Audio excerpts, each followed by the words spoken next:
Good evening. I'd like to call the meeting of the Carpinteria Valley Water District to order. Can we have the Pledge of Allegiance, please?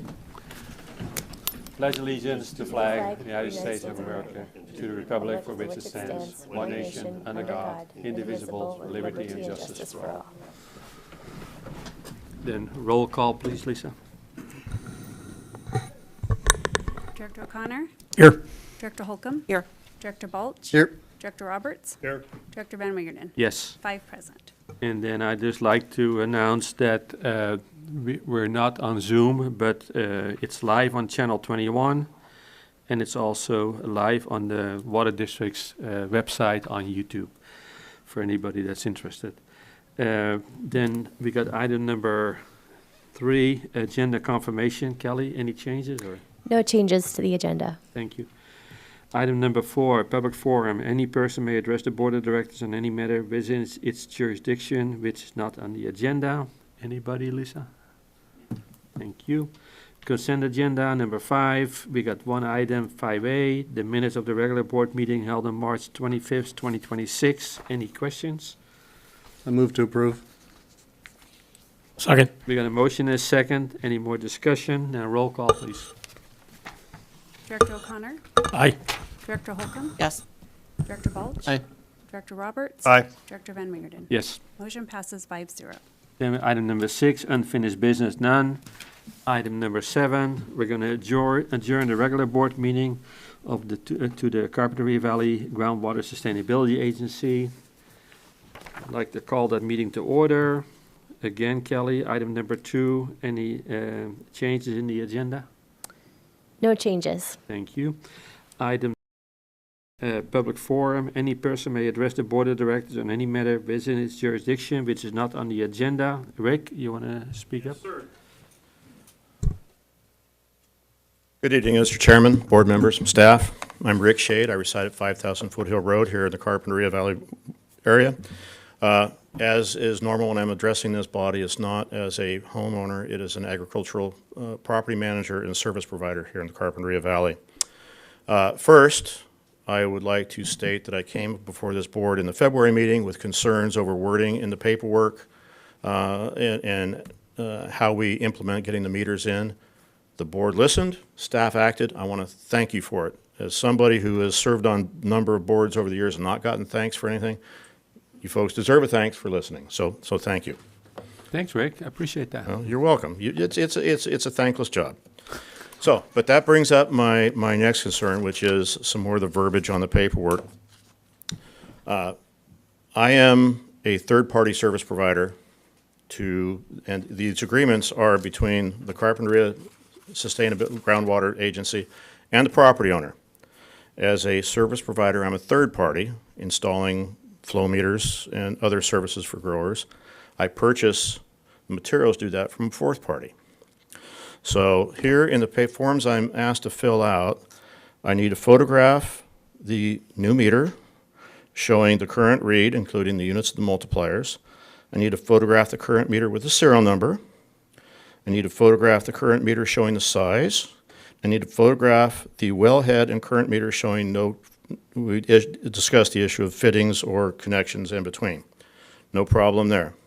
Then I also have to fill out a form that says the date installed, the meter manufacturer, the meter measuring units, which is requested above, the meter serial number, which is requested in a photo, the meter size, requested in a photo, and the current meter read, also requested in a photo. So there's a bunch of redundant information there. Then I go to the top, and it shows a brand new approved AMI compatible flow meter, and I am submitting the manufacturer's calibration documentation and my receipt. That's where I have an issue, is showing the receipt for the goods. I am a third party contracting with a fourth party for the goods. Frankly, what I pay for the meters is my business, not anybody else's. It's between me and my vendor. And I've spoken to staff, and I've gotten some kind of half explanation. We just want to be sure the meter is new. Well, I'm showing you a read with 0. I'm showing all this other information, dates of calibration. I think it's a very intrusive issue to show the receipt. Now, frankly, the way this is worded, I could show you my receipt from Albertsons, and I would have shown you a receipt because it's not specified what receipt you want. And I'd be in compliance if I showed the Albertsons receipt. And that's just a little bit of humor aside. But nonetheless, I'd be in compliance if I did it. And my issue is this. I would not have a problem showing the receipt to staff because I don't think they care. My issue is I've installed 25 to 30 meters in this district. And doing that, I've negotiated a price with my vendor as a bulk buyer. I don't think it's right that my competitors can come in under a Freedom of Information request, which is all these are subject to, and get my pricing without having to do any work for it. I don't think that's right. And you may think, well, Rick, you've been under the trees too long, you're getting paranoid. I will tell you, as I served on boards, I saw this very thing happen where competitors requested each other's information on a contract to a state board, and they undercut they spent years undercutting each other. The contract would bounce back and forth. I just don't think that's right. So I really, really strongly object to having to show, to present my receipt and have it become a matter of public record. And that's my concern. That's what has me here today, besides thanking you folks. Okay, well, we appreciate the thank you. Kelly, any thoughts on this? Or? Yes, one thought we had was to just redact the price on the receipt, cross it out with black marker or cut it off, and then just submit the remainder of the receipt that shows the meters being purchased, if that's amenable. I can, if that's what satisfied everybody. It just. Because, we're not interested in the price either. Well, I didn't think you were, but I have competitors out there who are, and they can get there through Freedom of Information request. Mm-hmm. So if we redact the price, you're happy? I'm okay with that, yeah. And Kelly's happy? Anybody else?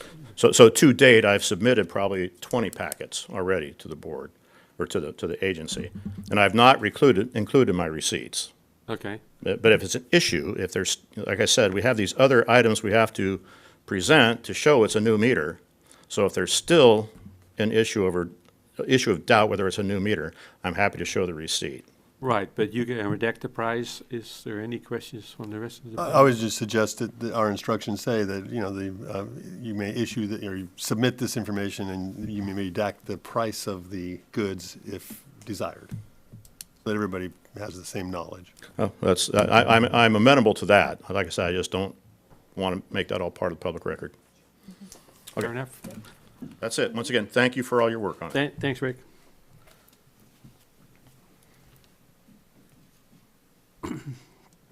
Then we got item number 4, consent agenda 4A, minutes of the meeting of the board held on March 11, 2026. Any questions? Polly makes a motion to approve. We got a motion and a second. Any more discussion? And a roll call, please, Lisa. Director O'Connor? Aye. Director Holcomb? Director Balch? Aye. Director Roberts? Aye. Director Van Wingerden? Yes. Motion passes 5-0. Number 5, unfinished business, none. Item number 6A, new business, consider proposed fiscal year 2026-2027 budget for information. Kelly? Yes, thank you, directors. This is something that you've seen previously. It's the draft proposed budget for fiscal year 2026 and 2027. We presented it on March 11th.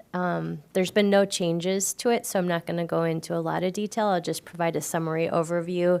The reason I'm showing it is really in preparation for the next item, which is to request authorization to mail the Prop 218 notice. And the budget supports all of the cost of service analysis. So I'll go through the operating expenses, the debt repayment, projected revenue, and then the cash balance, and then finally the next steps. This is a table showing the GSA proposed budget for operating expenses. There is an increase compared with fiscal year 26 budget. There's an increase going from $367,860 up to $503,575. This is a fairly significant increase. A lot of it has to do with the increase in the personnel expenses. We talked about that at the March 11th meeting in detail, all the various types of activities and staff duties to operate the GSA. In particular, and so we've done some reallocation of the amount of time spent for some staff members who spend more time on the GSA than previous years. We've also added an associate engineer part-time to do all the groundwater sampling, water levels and water quality sampling of our monitoring network. We have a field service tech who's going to be installing all the endpoints for the metering program. And our GIS analyst has had an increased amount of time just implementing some of the policies that are underway. So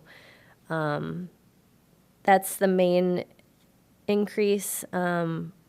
We also have, under supplies and equipment, about a $36,000 increase. That's for the actual purchase of the endpoints for the metering policy.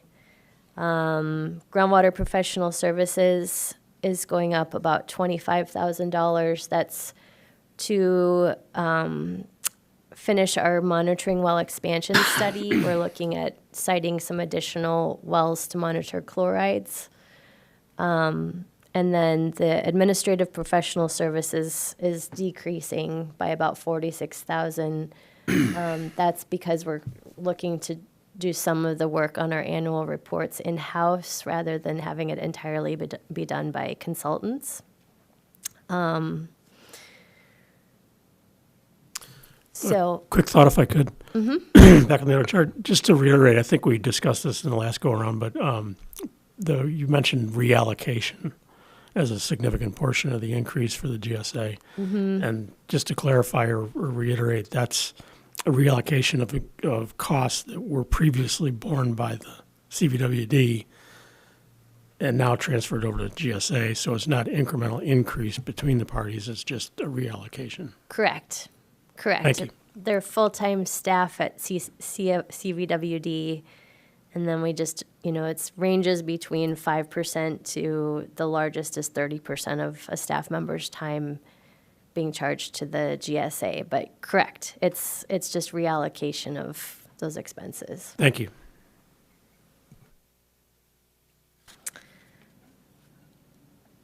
At the early stages of the GSA formation, the Water District did loan money to the CGSA in the amount of $514,644. Some of that has been paid down, about $300,000. The remaining balance is $214,644. So we're proposing a 3-year pay down, which would be an expense of $71,548 for fiscal year 27. And this is the total revenue. You can see in FY26, there was actually budgeted revenue of $500,000. We're expecting to come in much lower than that at $373,187.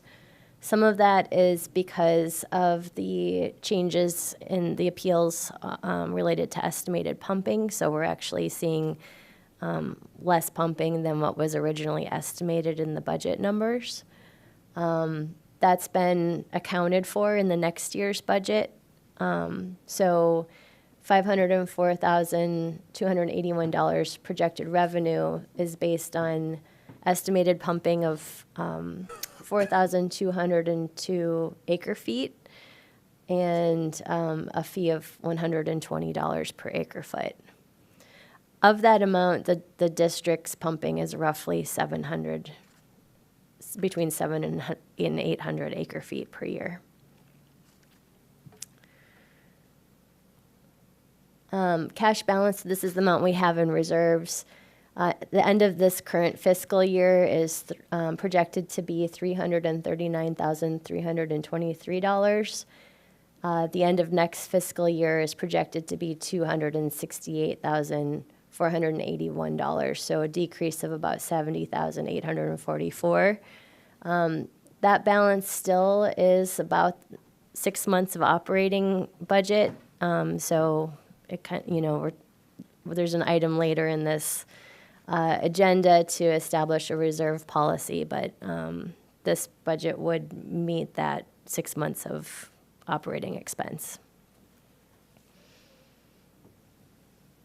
So our next steps are, and this is, you're not taking action in this item, this is just informational, but we'll be requesting authorization to mail the Prop 218 notice, set the public hearing for June 10th, which is when you would adopt the budget and the fee, and then subsequently it would be sent to the Santa Barbara County for property tax roll in FY27.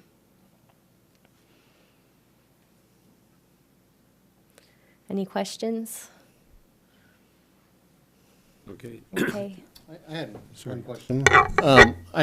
Do we anticipate that the GIS share will go down after, like, the metering program's online? Do we anticipate that'll go down? I'm trying to picture what they would be doing.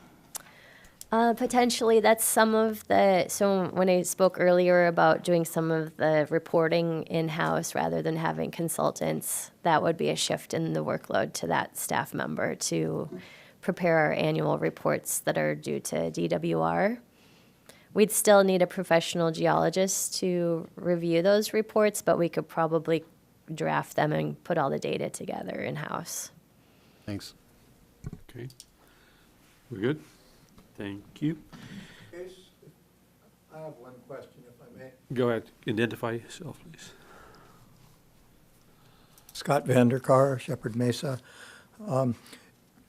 Is there a copy of the policy of how these costs are shared between private pumpers and the water district? Whether it would be, whether the plan is that it will be same price per acre foot extracted, whether it's water district or private pumper? And is that policy available? There is, in the next item, and in the packet, there's a cost of service study that was performed that shows how all of the pumping estimates were determined. So yes, it is the same dollar per acre foot pumping for the district as well as the private pumpers. And just one of the concerns I have looking forward to the future is in the event that the water district uses less groundwater because there are other sources to be had, for instance, state water, Kachuma, how other sources that the water district has, which the grower does not have that option of other sources. It's either the water district water or the well water. And I would not be happy to see that the water district shifts more onto the shoulders of the private pumper in years because the water district pumped less water. And I would compare that to those of us with a meter where we pay a meter charge whether we're using water or not. So just something to keep in the back of my mind and maybe your mind as we go forward in that fairness issue. And just for fear that an unfair amount would be shifted to the private pumpers. Thank you. That's a good consideration. I think, if there's some variability from year to year, there is something, we could look at something to kind of smooth the rates over time if there's some fluctuations in our water supply. But generally, our groundwater is our preferred source. The other two are much more expensive, but we limit how much we pump sometimes just to preserve the groundwater levels. So Scott, just to follow up on that, groundwater is the cheapest source for the district, but there has been times where the district cut back to preserve the groundwater basin. So are the growers going to pay for that in the future? You want to think about that? be fair. We will be. Thank you.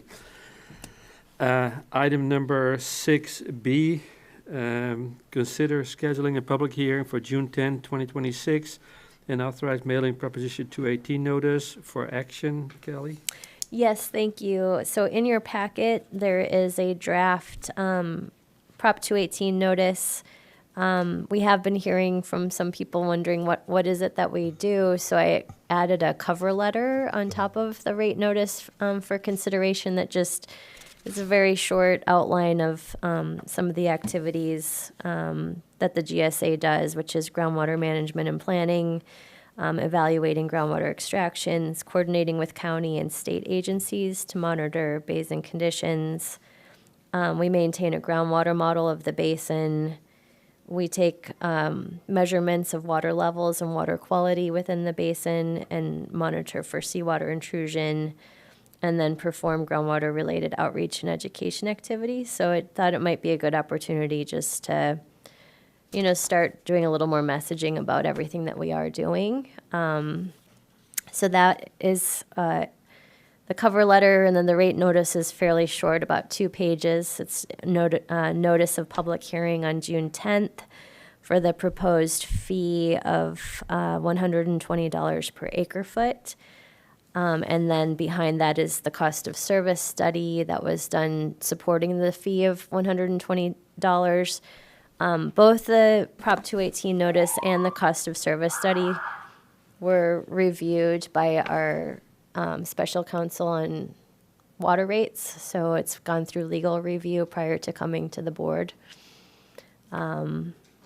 And we're just requesting the board schedule a public hearing for June 10th and authorize mailing the notices. Thank you. Can we have a motion? So moved. Polly makes Polly seconds. We got a motion and a second. Any more discussion? Then roll call, please, Lisa. Director O'Connor? Aye. Director Holcomb? Aye. Director Balch? Aye. Director Roberts? Aye. Director Van Wingerden? Yes. Motion passes 5-0.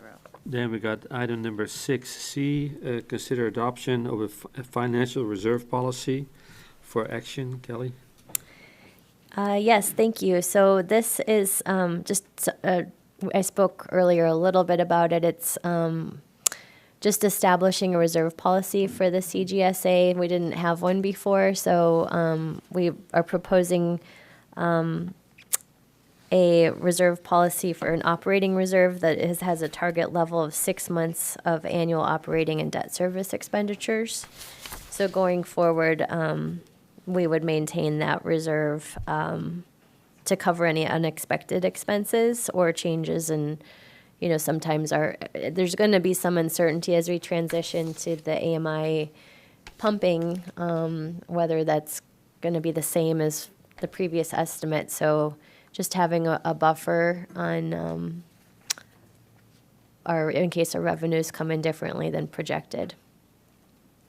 Okay. Any questions? Can we have I'm just add that I think this is great, and everybody that knows me since I've been here, I'm very big on reserve policies and tweaking them as needed. So thank you for doing this, and I recommend adopting this. So we got a motion and Second. Okay, a motion and a second. Any more discussion? Roll call, please. Director O'Connor? Aye. Director Holcomb? Yes. Director Balch? Aye. Director Roberts? Aye. Director Van Wingerden? Yes. Motion passes 5-0. Then we got item number 6, Executive Director Report, none. And this meeting is hereby adjourned. Then we go on, we reconvene the regular district board meeting. That's item number 8. Item number 9, new business, 9A.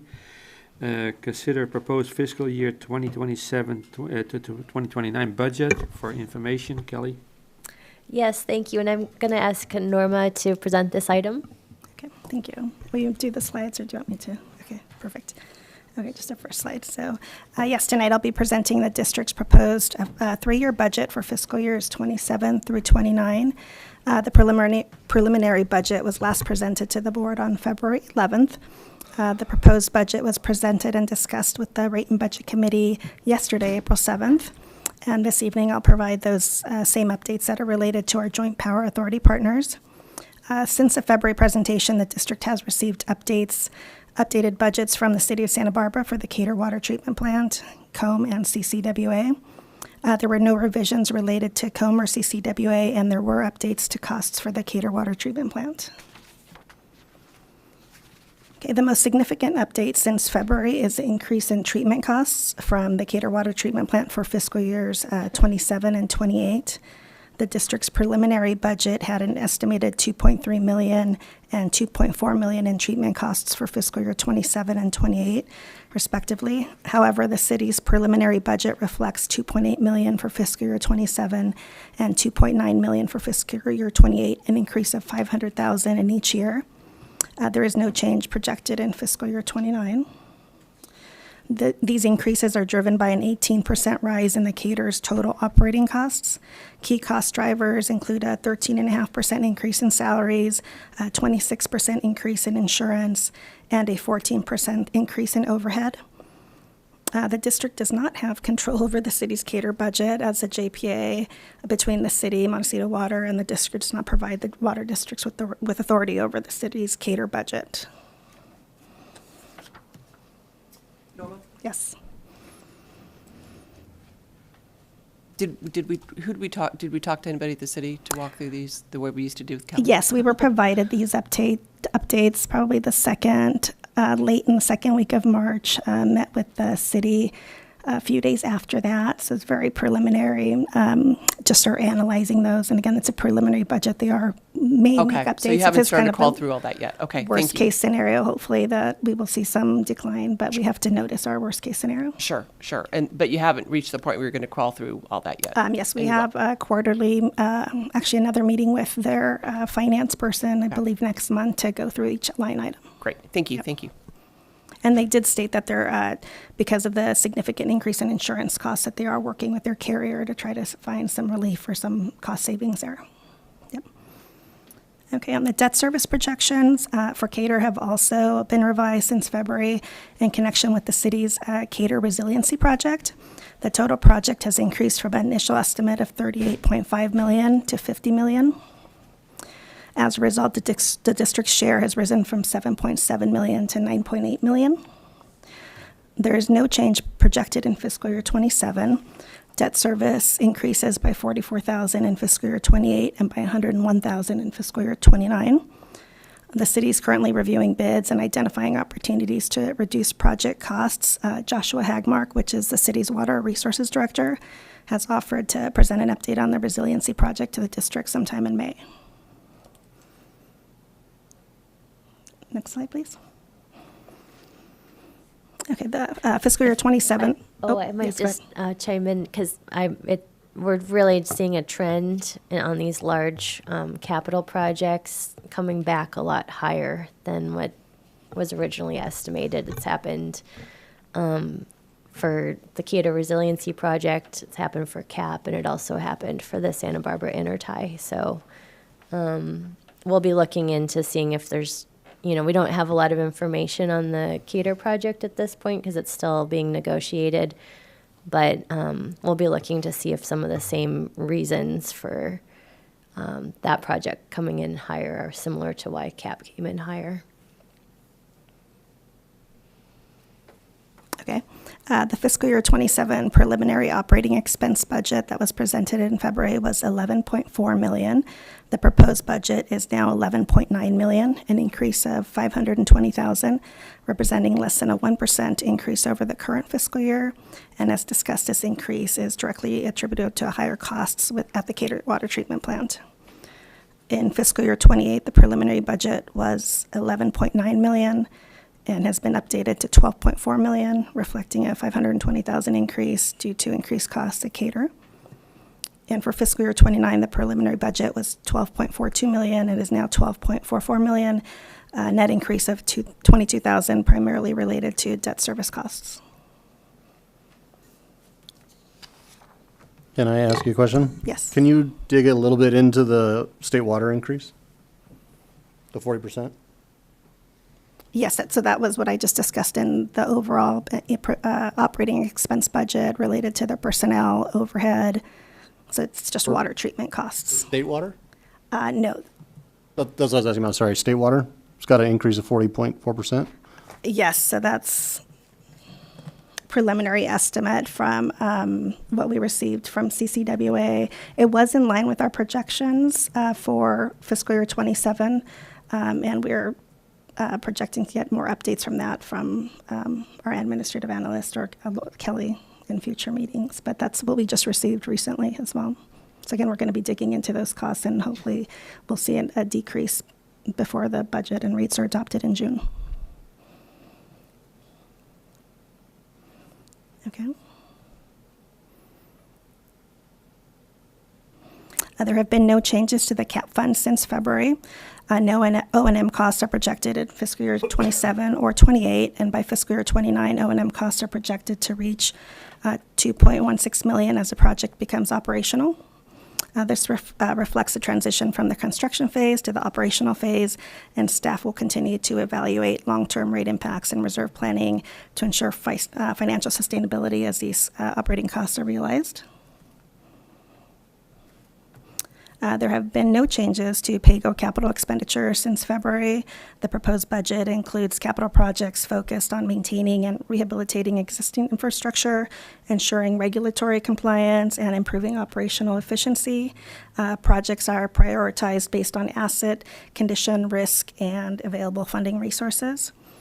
In fiscal year '27, capital expenditures are projected at $1.17 million, a 6.6% increase over the current fiscal year. In fiscal year '28, capital expenditures are projected at $1.23 million, a 4.9% increase. And in fiscal year '29, projected at $1.4 million, representing a 14.4% increase. I'll get into some of the detail on the next slide. So this is a listing of all projects for the 3 fiscal years. Notable projects in fiscal year '27 are the on-site CL2 generation system at $263,000, and this is a multi-year project. Ongoing infrastructure maintenance at $307,000. In fiscal year, the on-site CL2 generation system, $276,000. Pipeline inspection of $294,000. And in fiscal year '29, headquarters well rehab at $420,000, and Carpinteria reservoir aeration at $473,000. And your budget document in your board packet includes detail sheets for any projects over $10,000. So if I'd like more information. There have been no revisions to capital expenditures funded through grants, loans, or reserves. These include the Smiley Whale Aquifer Storage and Recovery Project, totaling $5.6 million, currently planned to be funded through grants and reserves, $2.8 million in fiscal year '27, $2.8 million in fiscal year '28. And the CAP project totaling $75.3 million, funded through a combination of grants, loans, and reserves. $33.8 million in fiscal year '27, $31.6 million in fiscal year '28, and $9.9 million in fiscal year '29.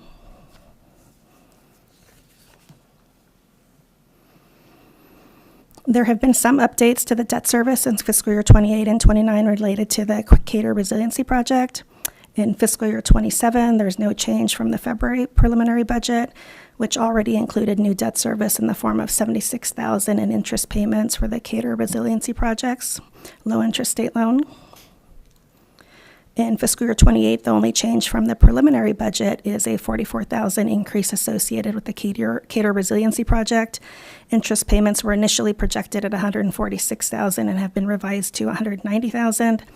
Other increases that were already included in the preliminary budget remain unchanged, and those are $465,000 for the 2020 A bonds, which refunded the 2010 capital appreciation bonds and prepaid the joint SRF for the Ortega Reservoir cover, and $135,000 in principal payments for the 2020 C bonds, which funded certain capital projects in 2021 and begin in fiscal year '28. In fiscal year '29, the only change from the preliminary budget is a $101,000 increase related to the Cater Resiliency Project. Principal and interest payments were originally projected at $339,000 and have been updated to $440,000. Other changes that were already reflected in the preliminary budget include a $340,000 increase for the 2028 bonds and use of reserves to prepay the 2016 bonds, which is why you may have seen that the payments drop off in fiscal year 29.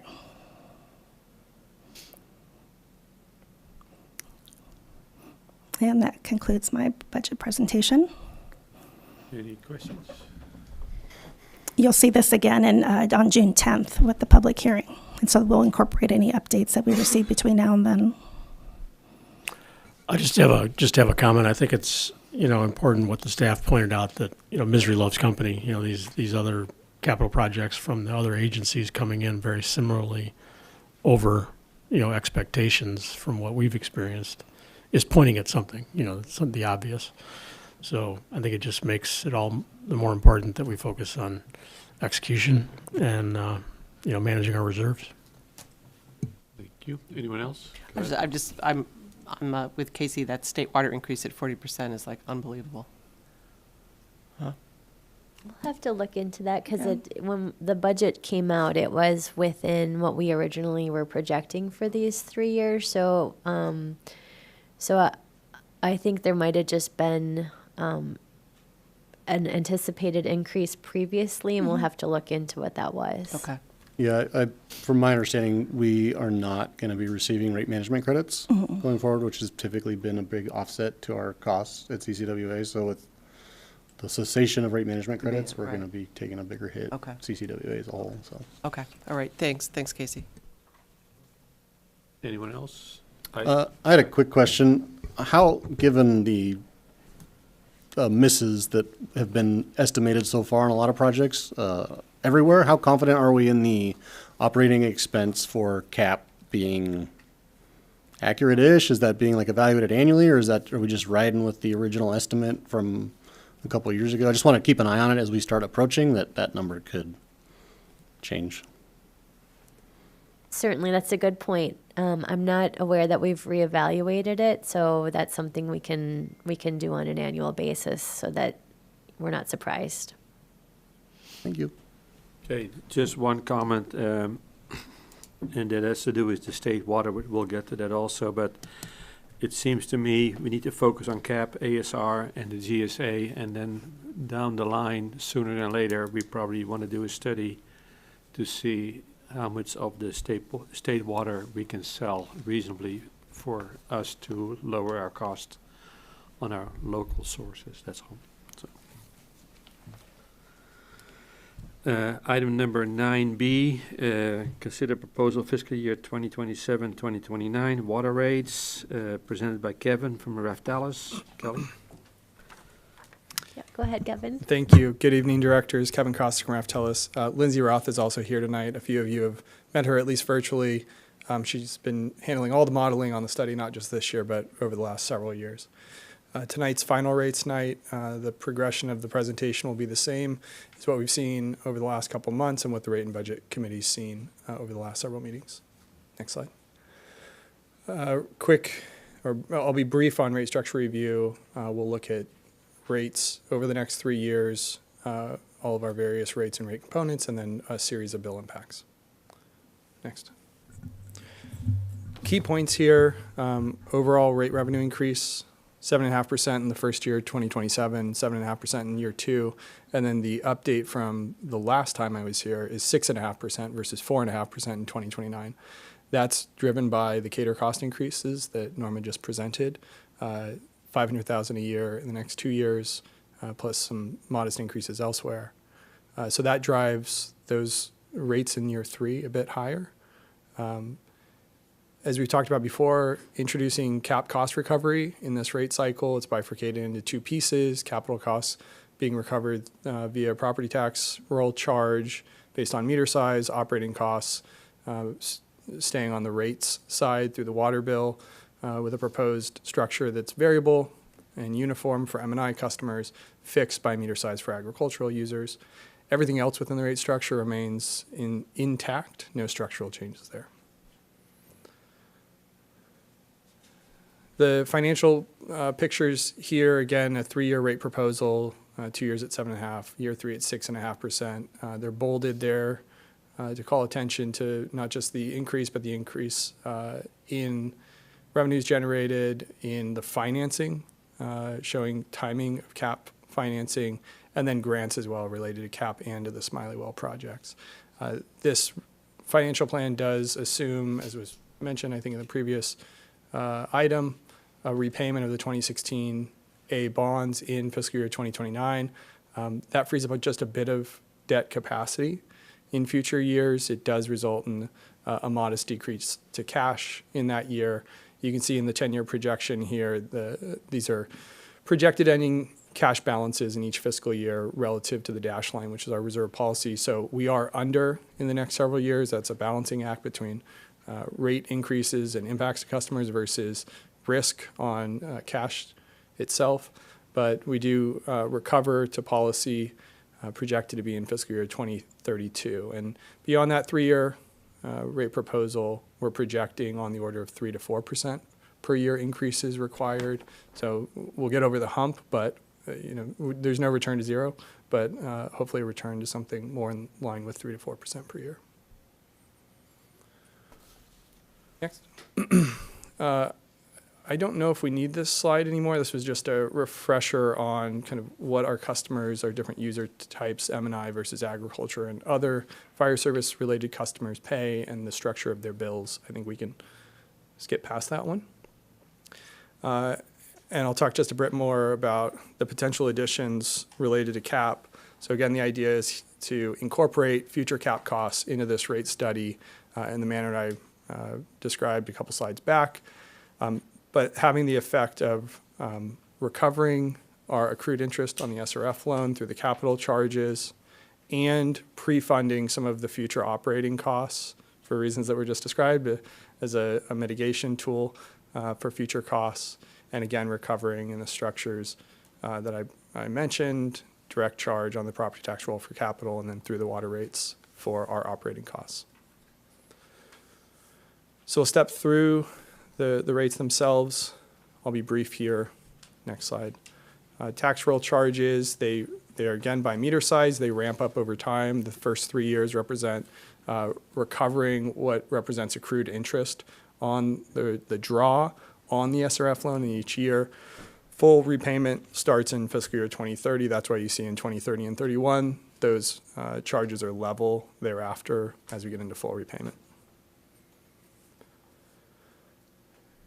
Is the CAP operating costs on the water bill, again, a uniform rate for M&I that would start out at 41 cents per 100 cubic foot or billing unit of water in fiscal year 2027, ramp up to 83 cents in fiscal year 2029, and then showing years 4 and 5 just for the planning horizon, full 5 years.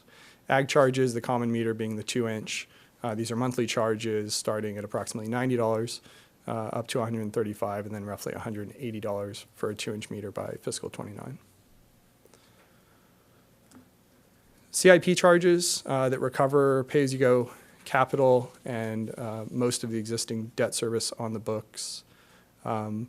Based on the financial plan, but then also the updated cost service analysis, we see a decrease in that rate. So this is a rate that's subject to a minimum and a maximum, a minimum of 400 cubic feet per month and a maximum of 250.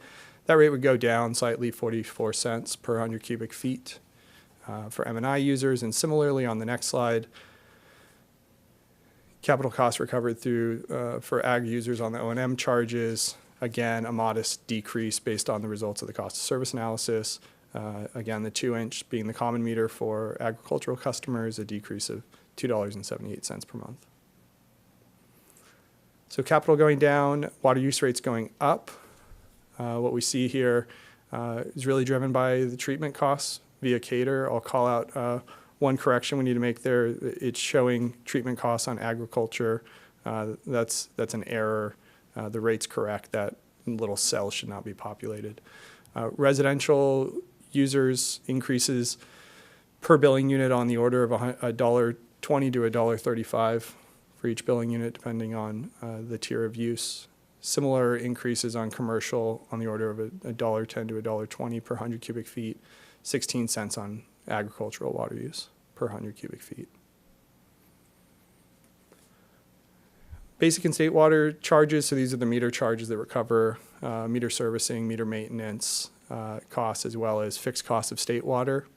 The common meter for residential being a 3/4 inch, a decrease there. In fact, a decrease across meter sizes. Again, that's a reflection of the results of the updated cost of service analysis.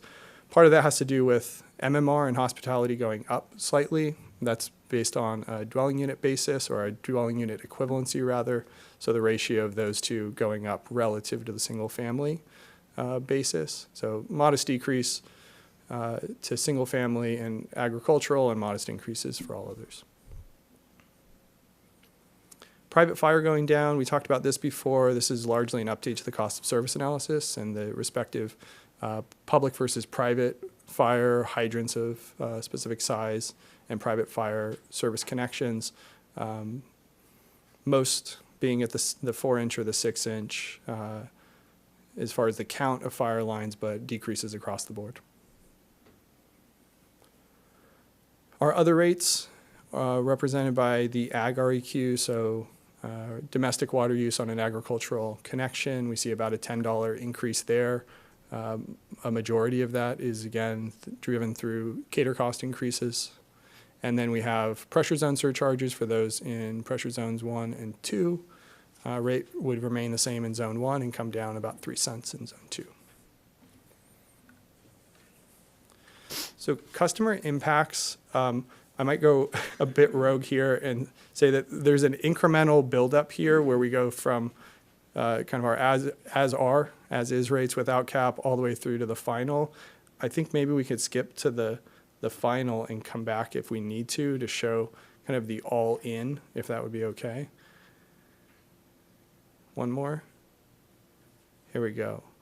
So this shows all those changes. So it's the revenue increases that are required, it's the cost of service results, and it's the addition of cap, both the water bill piece and the capital side itself. Top table showing our residential customers, again, a 3/4 inch connection, and then showing representative levels of use, which I'll focus on the median, 700 cubic feet per month. That current bill is on the order of $132.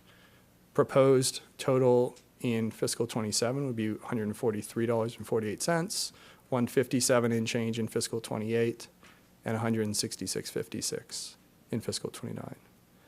For ag users, common meter being the 2-inch, median use being on the order of 100 cubic feet per month.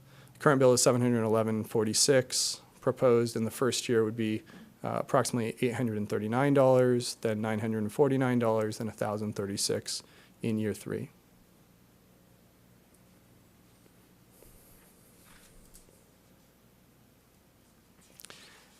We do have a slide on drought rates. We talked about this briefly last time as well, which is they're documented. They are not in the notice. They're kind of there to break in case of emergency, in case there is a water supply shortage in the next 3 years. They'd be available to staff, but they are not in the notice. I just want to make that clear.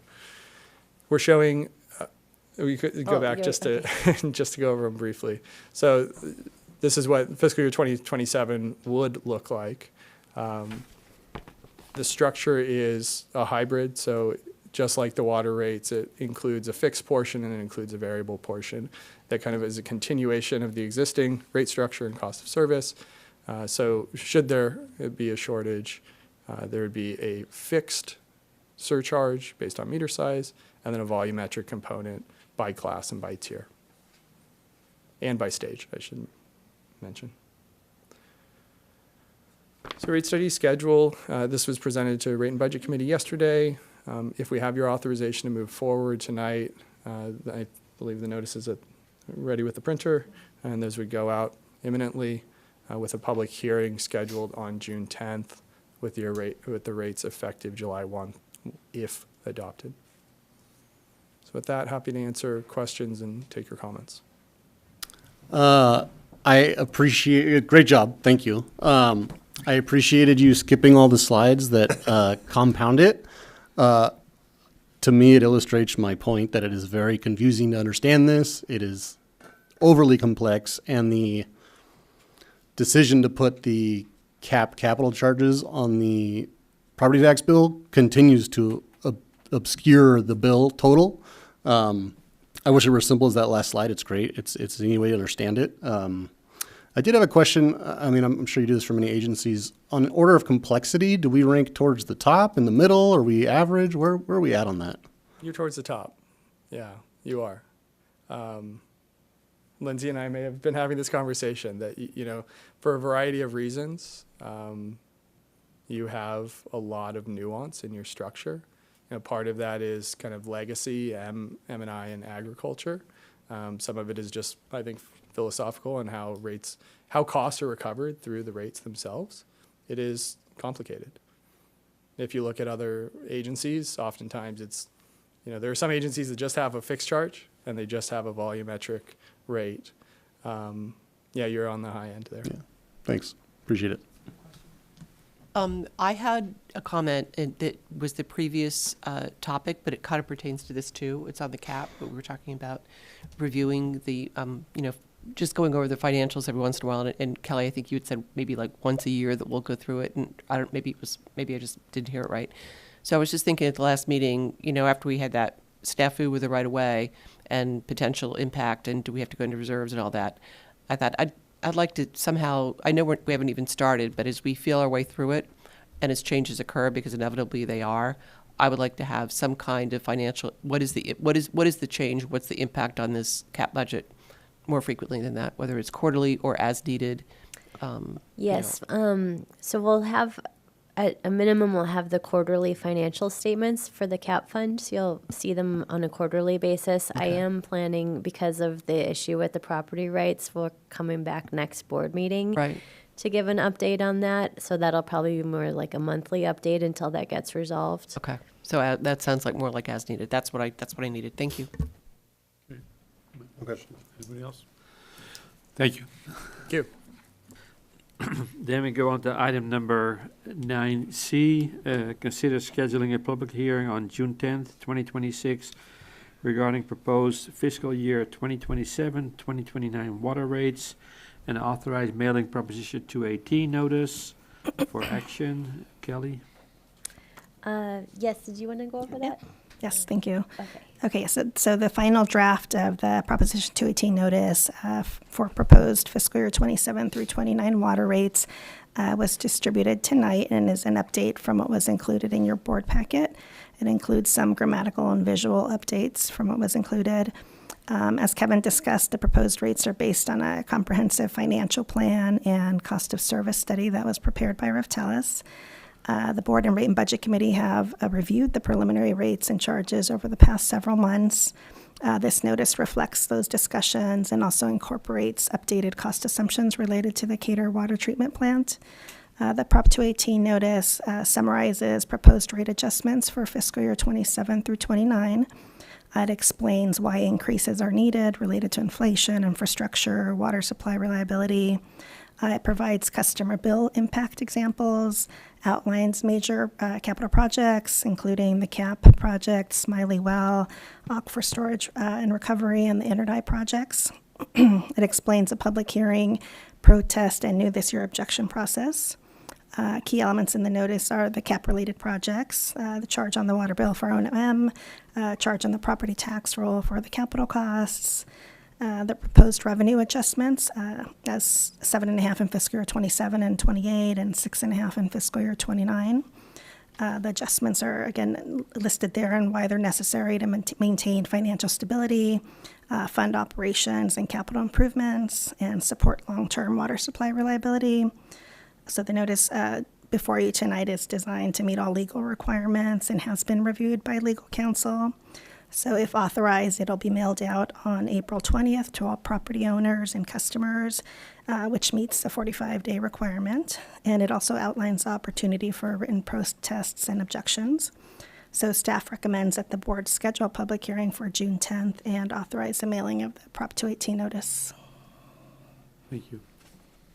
I'm just going to do what I said last time. I think this is terrific, complicated aside, absolutely. But at least we've always struggled with how to portray the rates from hell in the structure in that one little thing. And so this reads so well and really explains why we're doing what we're doing. And I know that this is a little gnarly here, and we're always trying to get it simplified, and there's more work to do, but I think it's great. So I support it. Thank you. Okay, is that a motion? I make a motion to support it. Second. We got a motion and a second. Any more discussion? Then roll call, If I please. may, I was just going to add one more thing that's new to the Prop 218 process. So there's always been, the protest process where, we have to receive a written protest from a property owner or customer of record. And then if we receive over 50%, then the rates couldn't be adopted. That's rarely happened. That maybe happened once in the state of California, but that's the process I think everyone's familiar with. There is a new process related to objections that we've included in here. The difference is that a protest is just, I don't like the rates. You can send that in. An objection would be that you don't think that the rates are lawful. There's some legal argument against how they were developed. So that is added to the notice, and actually the written objections are requested by Monday, June 8th, 2 days prior to the hearing. The reason for that is that we'd have a chance to review the objections and have a response during the public hearing for discussion. So that's just wanted to point that out since that is something that's new. Thank you. That's very helpful. I have a question about that. Where did that new rule, where did it come from? Was that a legislative action or a legal opinion or?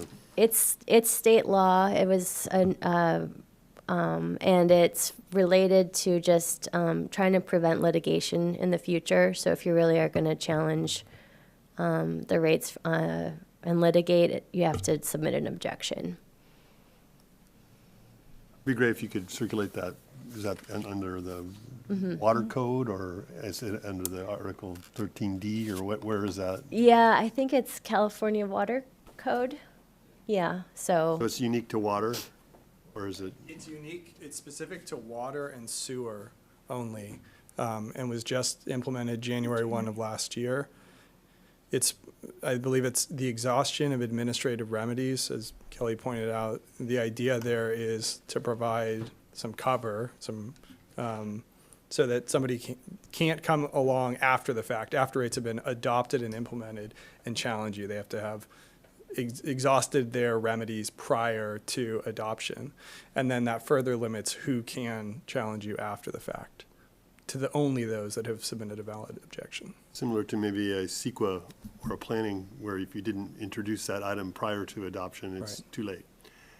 Nevertheless, it'd be great if you could circulate to the board the government code, wherever that is. so we can read it. Section, yeah. Sure.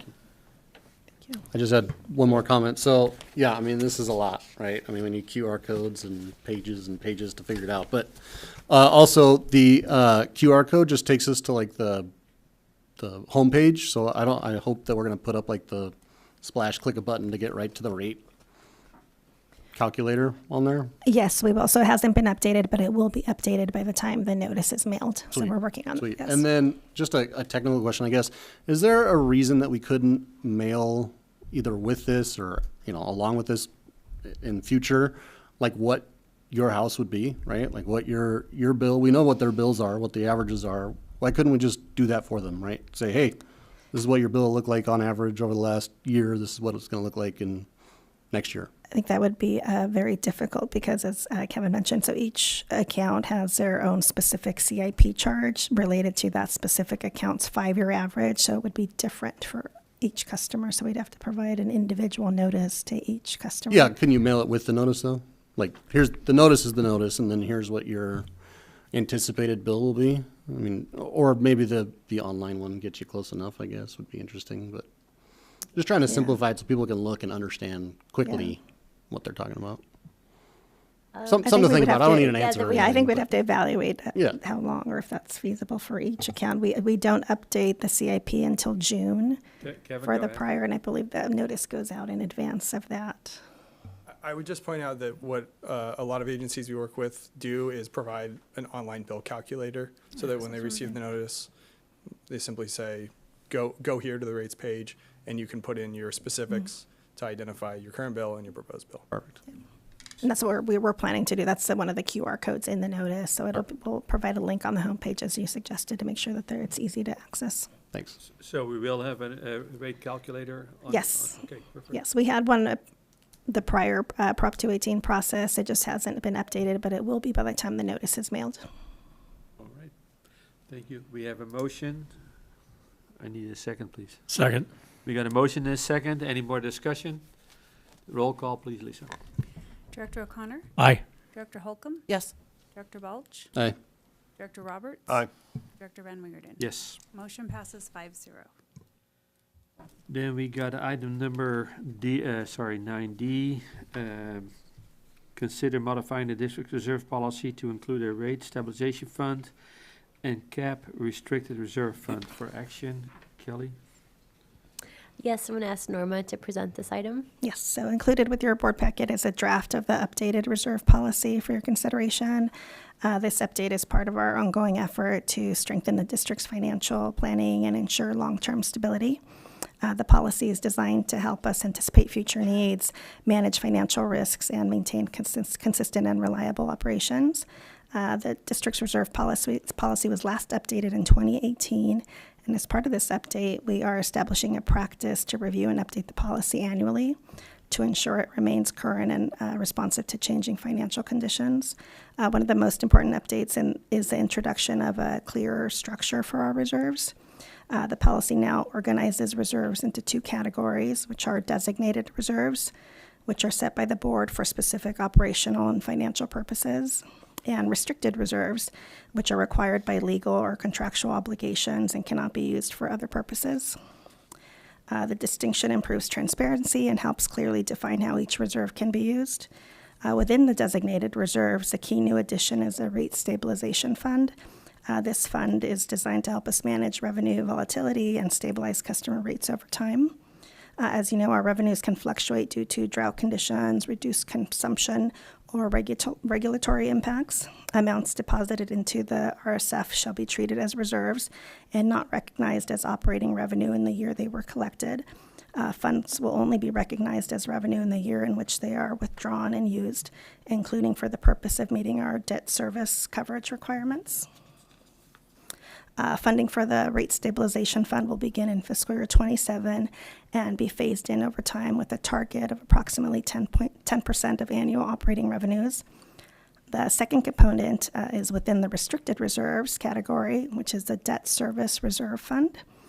This reserve is required under our loan agreements and serves as a safeguard to ensure that debt service payments are made. The reserve fund must be funded by the completion of CAP construction and must remain active until repayment of the state revolving fund loan. Because it is contractually required, these funds are restricted and cannot be used for any other purpose. Maintaining this reserve supports our compliance with financing requirements and helps preserve the district's strong financial position and creditworthiness. In addition to these new elements, the policy continues to maintain our core reserves, which are the operating reserves for cash flow and liquidity, capital reserves for infrastructure and replacement, emergency reserves for unforeseen events. Together, these reserves provide a comprehensive financial safety net for the district. The policy continues to strengthen oversight and accountability with clear target levels for each reserve and requires regular monitoring. Staff will continue to provide quarterly reserve updates, the next one being April 22nd, so the next board meeting. Along with the review of the reserve levels as part of the annual budget process, it will also be reviewed. The policy continues to include a requirement to report to the board if levels fall outside established thresholds, along with recommended corrective actions. So staff recommends adoption of the updated reserve policy. If I may just also add, thank you, Norma. So the debt service reserves fund, that's required under our state revolving fund loan, so we have to do that one.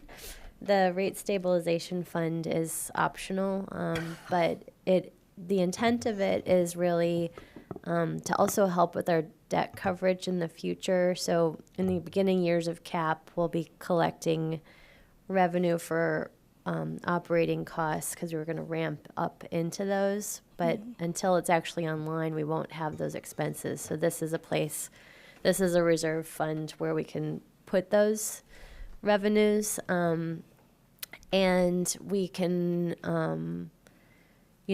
we have the decision on whether to account for the revenue each year. So in years when when we're not having any issues meeting debt coverage, and we have revenue available to put into the reserve, we don't need to count it as revenue.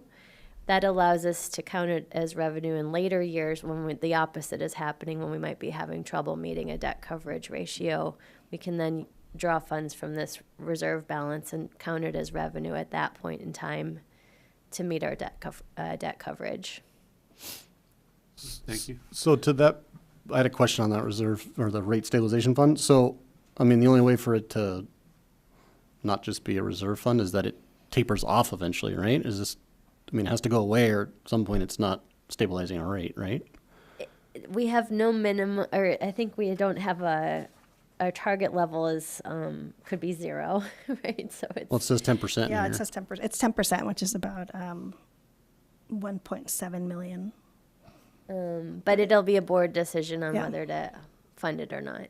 Yeah, I guess my question is, if it always exists at that level, and we always have to fund it at 10%, how is that ever going to stabilize a rate, past any? So it's not short duration? required. The rate stabilization fund was actually formed in 2020 as part of the 2020 bond issue. We just never funded it. So now we are projecting to fund it, and our goal would be the 10%. But again, if it doesn't meet that, then we would just report to the board, hey, we are under by this amount, and the board would make a decision if it wants to fund it or it doesn't want to fund it.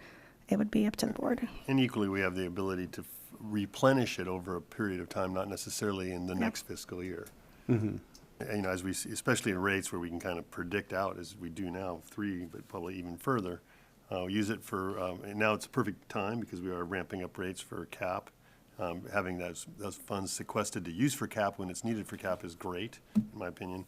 But then when we have a reserve that goes below, we can choose as a function of the budget how quickly we replenish. The key description was optional throughout. Yeah. Right? Optional. By policy, of course. Yes. Any other questions? Can we have a motion, please? I'll move to modify the district's reserve policy and such to include a rate stabilization fund and a cap restricted reserve fund. Polly seconds. We got a motion and a second. Any more discussion? Then roll call, please. Director O'Connor? Aye. Director Holcomb? Director Balch? Aye. Director Roberts? Aye. Director Van Wingerden? Yes. Motion passes 5-0. Then we got item number 9E, consider letter of support for SB 872 for action, Kelly. Yes, so this was actually brought to my attention by Director Balch, who sits on the board for CCWA, so I can give a brief overview of it, but he may have more to add. This is a proposed legislation. It's I can't remember the name of the committee it's in right now, but there is still time to submit a letter of support before it finishes the legislative process. And really focusing on the issues of land subsidence on our state water project infrastructure, as well as the issue of the levees in the Delta. And it proposes to allocate funds from the Greenhouse Gas Reduction Fund towards, it's $150 million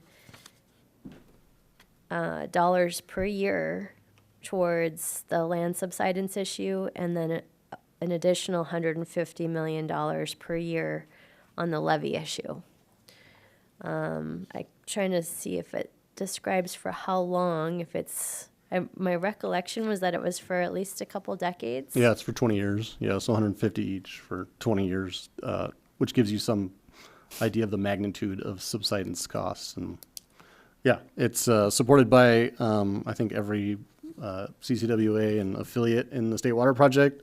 It's a great hopeful option for us to get some money to help the entire state water project sequester some funds throughout the state to make this project continue. Great. I'll make a motion to support it. Second it. Oh, Okay, we got a motion and a second. Any more discussion? It's better than us paying for it, right, Casey? Sorry, roll call, please. Just real quick, who was the second? Patrick. That's fine. We had several, but that's okay. Polly and Patrick. Just want to so. be official. Patrick's now. Okay, Director O'Connor, Aye. Director Holcomb, Yes. Director Balch. Aye. Director Roberts. Aye. Director Van Wingerden. Yes. Motion passes 5-0. Okay, thank you. Then we go on to item number 10, director reports. I'm assuming item 10A, rate budget committee meeting, April 7, 2026.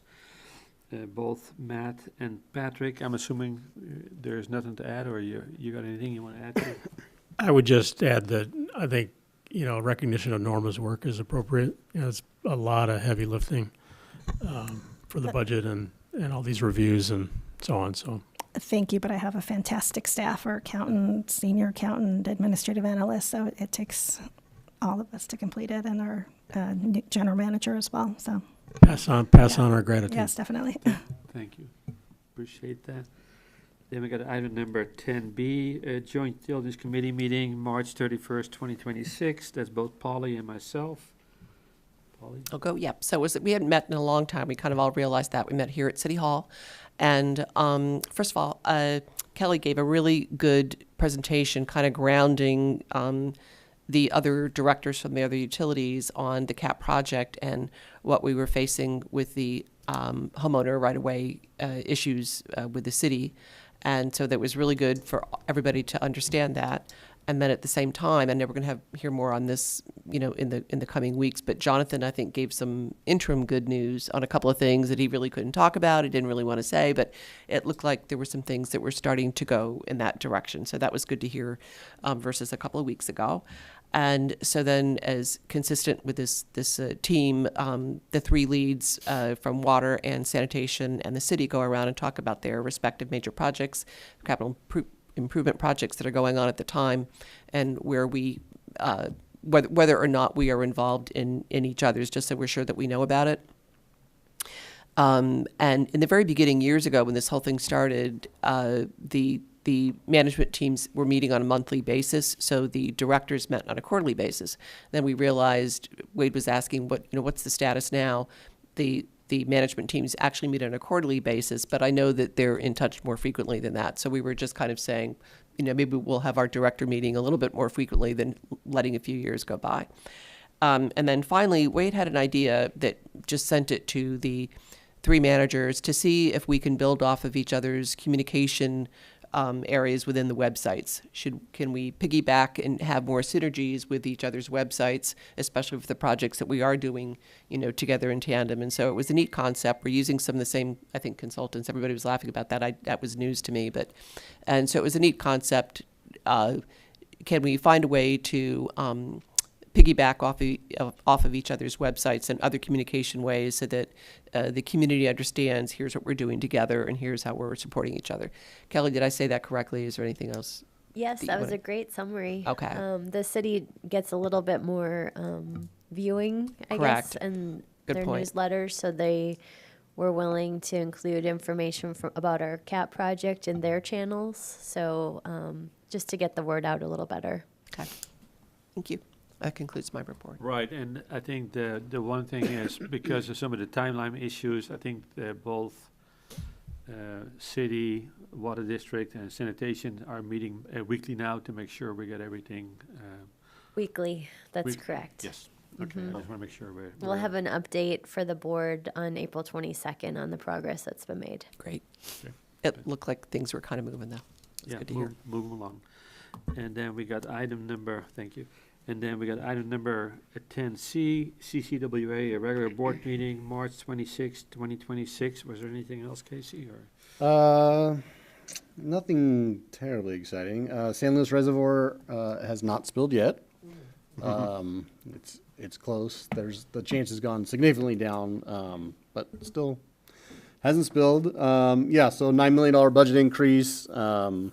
a lot of that's pass-through costs, a lot of that is operational changes with treatment costs, and then the credits to available offsets, like I was talking about, the rate management credits, are not available this coming year. They did an emergency pipeline repair at Colonial Pass, and that was successful. We talked a little bit about we have some budget credits that could offset some costs, but for us, they're pretty minimal. We don't have a lot of money on hand with them. And that's really about it. Not a whole lot of stuff. A little bit under our normal snowpack up in the northern state. So they're anticipating a little bit below average, but just going to see how they finish up with that. That's it. Thank you. Then we got item number 11, general manager report, none. Item number 12, consider dates and items for the agenda for the Carpinteria Valley Water District Board meeting of April 19, 2026 at 5:30 p.m. Carpinteria City Hall, 5775 Carpinteria Avenue, Carpinteria, California. And we are adjourned. Well, that was pretty smooth, guys. I mean, it is